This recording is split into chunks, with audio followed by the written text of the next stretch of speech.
Analysis ఎట్లుంటుంది అని అంటే, చాలామంది ఎట్లా డోకా కొడతారు, ఇప్పుడు వాళ్ళు పిచ్చిగా రెడీ చేసిన బట్టలన్నీ సర్టన్ ప్రైస్లో కాస్ట్ కటింగ్ తోటి అవన్నీ మనకు పంపిస్తారు.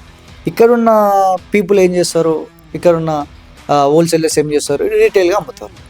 అంటే ఇక్కడికి వచ్చిన రీటైలర్ ఎవరైతే కొనుక్కుంటారో వాళ్ళు రీటైల్గా అమ్ముతారు. ఈ రీటైల్గా అమ్మిన వాళ్ళు ఏం చేస్తారంటే, వాడి చదివి నీకు వీడిస్తాడు. ఇక్కడ నేనని ఒక డగ్బగ్ ఫ్యాషన్స్ అనేది, నేనని ఒక పర్సన్ని మ్యానుఫ్యాక్చర్ దగ్గర పోయి మ్యానుఫ్యాక్చర్ని కలిసి నేను క్లాత్ సెలెక్ట్ చేసుకొని మనం డిజైన్ చేసి మనం వానికి ఇచ్చి వాడు మనకు ప్రొడక్షన్ చేసి ఇస్తే ఆ అవుట్పుట్ ఎగ్జాక్ట్ తీసుకొచ్చి నేను మీరు కొనుక్కున్న బట్టల కన్నా ఒక 200, 150, 200, 300 ఎక్కువ ఉంటుంది. దాంతోపాటు నువ్వు కొనుక్కున్న దానికన్నా 70-80% ఖచ్చితంగా నువ్వు కొనుక్కున్న క్వాలిటీ కన్నా ఎక్కువ 80% మన క్వాలిటీ అయినా అవుట్పుట్ అనేది పర్ఫెక్ట్ ఉంటుంది.